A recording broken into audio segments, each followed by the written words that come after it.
புது பொண்ணு மாப்பிள்ளைக்கான கறி விருந்து ரொம்பவே சிம்பிளான மெனு தான். மட்டன் குழம்பு, ஃபிஷ் ஃப்ரை, சிக்கன் லாலிபாப், முட்டை கிரேவி, ரசம், தயிர், அவ்வளோதான். இந்த கறி விருந்தோட ரெசிபி எல்லாமே நம்ம சேனலில் இருக்குது. எல்லாத்தையுமே நாங்கள் 1 மணிக்கெலாம் ரெடி பண்ணி முடிச்சிட்டோம்.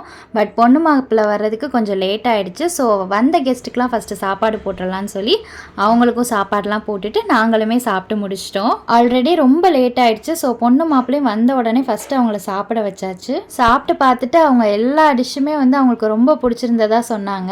அவங்களுக்காக வாங்கியிருந்த ட்ரெஸ் எல்லாம் வச்சு கொடுத்துட்டு அம்மா அப்பா ஆசீர்வாதம் பண்ணாங்க. அவங்களுமே மறுநாள் தாலி பிரிச்சு கோக்குற ஃபங்க்ஷன் இருக்கனால சீக்கிரமே கிளம்பிட்டாங்க. அந்த விலாகும் நம்ம சேனல்ல வந்துட்டே இருக்கு, மிஸ் பண்ணாம பாருங்க. ஈவினிங் போல நாங்க எல்லாமே ஜாலியா வெளியில போயிட்டு ஐஸ்கிரீம் எல்லாம் வாங்கி சாப்பிட்டுட்டு வந்தோம். வீட்டுக்கு வந்ததும் சின்ன வயசுல விளையாடின ராஜா ராணி எல்லாம் கூட விளையாண்டோம். ஸோ அன்னைக்கு டே ரொம்பவே ஃபன்னா ஜாலியா போச்சு. ஸோ அந்த அன்னைக்கு ஃபுல் டே விலாக் நம்ம சேனல்ல போஸ்ட் பண்ணிருக்கேன். அந்த வீடியோவோட லிங்கை கீழே டேக் பண்ணிருக்கேன். மறக்காம செக் பண்ணி பாருங்க, சப்ஸ்கிரைப் பண்ணிக்கோங்க.